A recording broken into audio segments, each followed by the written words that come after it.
and he's having a chat with someone who's coming to us all the way from Geneva in Switzerland about 3:35 in the morning her time. So we're very grateful. Akanksha Khatri is the head of nature and biodiversity at the World Economic Forum. Thank you very much. And Akanksha, over to you. Good morning. Bonjour. Bonjour. Good morning.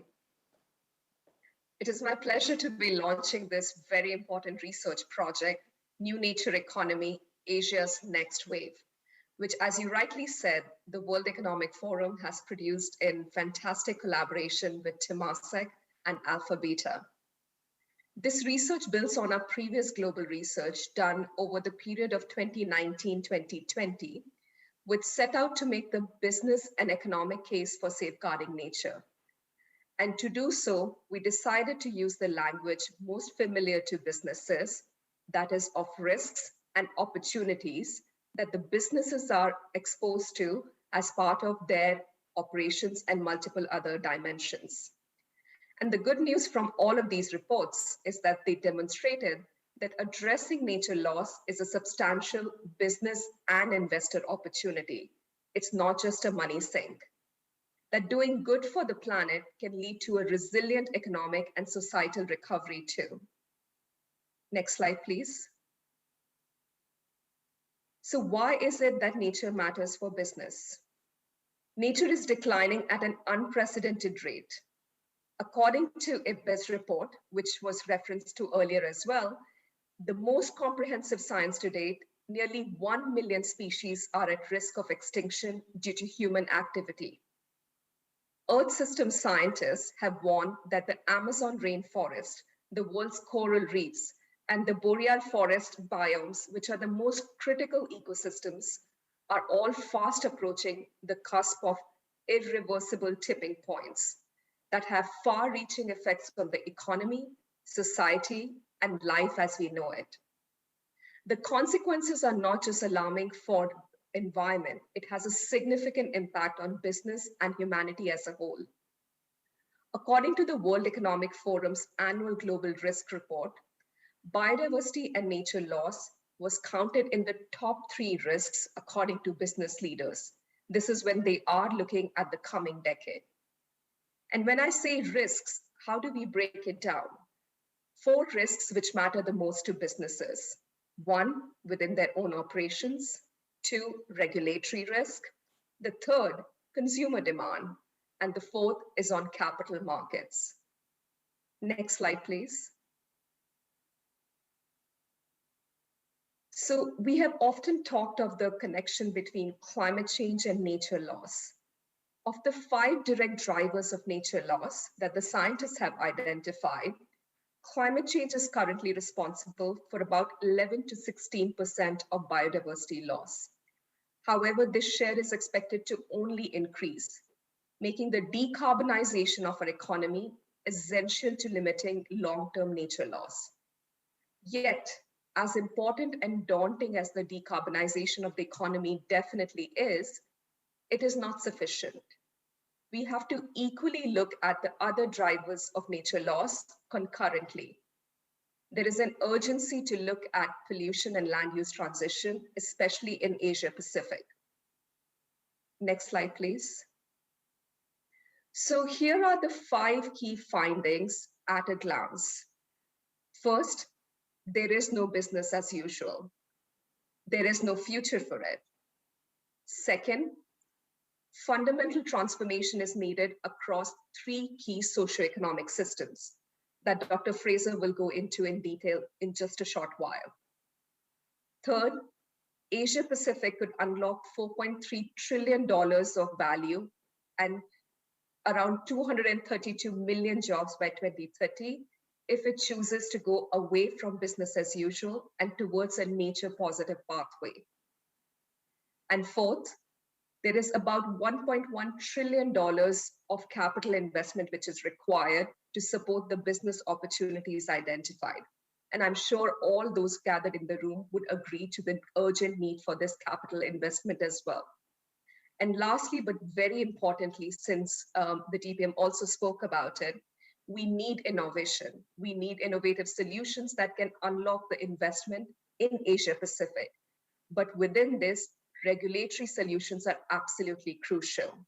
So towards a public-private cooperation, we need the government to also support towards an innovative pathway. With that, I will hand it over to our research partner, Dr. Fraser Thompson, who is the Managing Director of AlphaBeta, to talk us through some more of the report finding in detail. Over to you, Fraser. Terrific. Thank you very much, Akanksha, and thank you, ladies and gentlemen. I'm going to probe just a bit more deeply into some of those key findings that Akanksha mentioned. And the first one, which is startling, is how much GDP is potentially at risk from biodiversity and nature loss. And you see here that over 60% of GDP in the Asia-Pacific region is potentially at risk, and that's $19.5 trillion. And finally, I think we're starting to realise that this has moved away from a pure environmental issue. This is quickly becoming a core economic issue, and will be a competitive advantage for those firms that work out how to mitigate those risks in a much more effective way. Now, when we did this report globally, the number that we found was 50% of GDP at risk. So often the question is asking, why is Asia Pacific more at risk than the global average? Well, the key reason for this is that some of the key economic sectors in the Asia Pacific region are also the ones that are most exposed. If you look at the list on the right-hand side, you see that the number one sector that's most exposed is around agriculture, food and beverages. And if you look at some of the numbers in Asia Pacific, as a region we account for roughly 35% of global cropland, but in terms of employment we're far higher. For many countries in the Asia Pacific region, it's over 60% of employment is directly related to agriculture. So we have an economic system that is even more exposed than the global average to the threat of biodiversity and nature loss, which makes this conversation here today so important.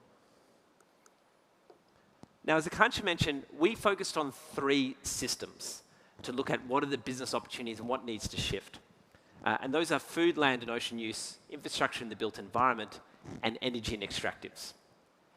We chose these systems for a few key reasons. Number one is that they're a really important part of the global and regional GDP. Second is that these systems have a particularly important impact on biodiversity and nature loss. And third, that these systems themselves are directly impacted by loss of biodiversity and nature loss in terms of their operations. And just to give you some numbers of why they're so important, if you look at food, land and ocean use, we've seen a lot of the numbers already about the growth in food demand. But for me, one thing is startling to get a sense of the size of the challenge that we face. Over the next 10 years, we'll see roughly 1.8 billion people move into the global middle class. Now, this is a terrific thing from an economic development and livelihood standpoint, but it puts a huge challenge in terms of scarce resources. 89% of that 1.8 billion people in the middle class are going to be in the Asia-Pacific region. So we are at the heart of this consuming class revolution that's happening globally. When it comes to infrastructure in the built environment, we have 550 million people that are going to be moving to cities in the Asia-Pacific region between now and 2030. It's just hard to fathom, like 550 million more people into the cities that we have today. So finding more efficient, nature-first, nature-positive approaches to designing those urban environments becomes more critical than ever. And then finally, in energy and extractives. We already heard that the Deputy Prime Minister talk about the urgency of the challenge that we face. And it's important that we do this decarbonisation, but we do it in a way that doesn't involve trade-offs with other aspects of nature. And if you look across these 3 systems, the numbers are big. We talk about $4.3 trillion of business opportunities by 2030. And not only big from a business standpoint, but importantly, also a crucial driver of jobs. So 232 million potential jobs created between now and 2030. So this really does become a crucial part of the post-COVID economic recovery here in the Asia-Pacific region. Now, just to dive into some of those big areas to understand what are those big opportunities.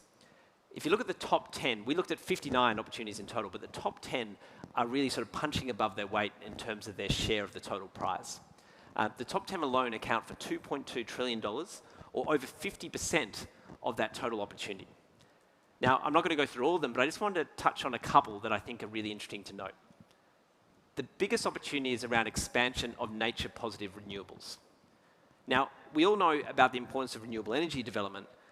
The lens here is that we need something additional to that. We need to also understand that a renewable development that is crucial for the decarbonisation is done in a way that it mitigates other impacts on nature. To give you an example, solar development in India uses roughly 3 to 12 times the amount of land that a coal plant does. Now, this is not a reason for stopping decarbonisation, but it does mean that we have to be mindful of how do we develop those renewable energy projects to mitigate their impacts on other aspects of nature. The second biggest opportunity is around the circular economy. And you see that a few of the opportunities relate to the circular economy in that top 10 list. Now, this is a concept is well ingrained in Europe, but now just coming to Asia. And last year, Indonesia had actually launched their national circular economy roadmap. The second biggest opportunity relates to circular economy in the automotive sector. It is striking that the lifespan of an automobile depends on very few components, and particularly the transmission system. If we were able to reuse, recycle those components, we extend the lifespan of vehicles significantly and reduce hugely their impact in terms of raw sourcing materials and all the other associated costs with that production. And it's not only environmentally profitable, it's also profitable for firms. Some of the analysis shows that for an automobile manufacturer, this is 3 times more profitable than just producing a regular vehicle. Now, these opportunities vary by region, perhaps not surprisingly. And I just wanted to call that out by looking at 2 countries in particular, India versus China.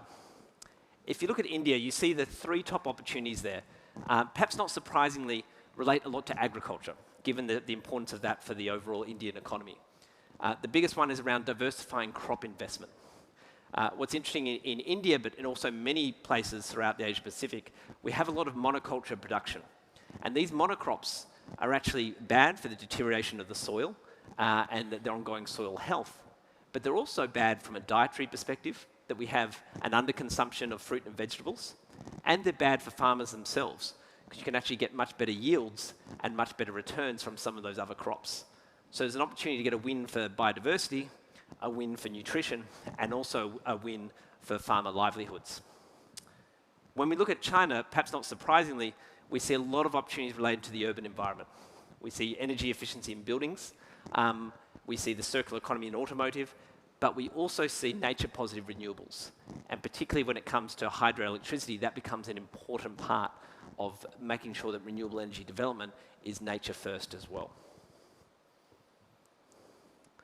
Now, how do we get there?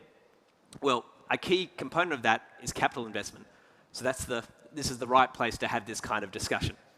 And we see overall $1.1 trillion of investment is needed annually across these areas to realise the opportunities we speak about. Now, it's a big number, but to put that in context, that's less than 4% of what the 45 member countries of the Asian Development Bank spent on the COVID-19 pandemic response. So it's a big number, but we know it's doable. And if we can respond in any way with the same kind of tenacity and rigour that we did with the COVID-19 pandemic, we know we can solve this. But it's not just about the capital. It's about addressing the other barriers that stop investment. And to understand that, we did a survey of business leaders from across the Asia-Pacific region, as well as investors, to understand what they saw as the biggest bottlenecks to mobilising this investment, and what were the solutions that they thought needed to be in place.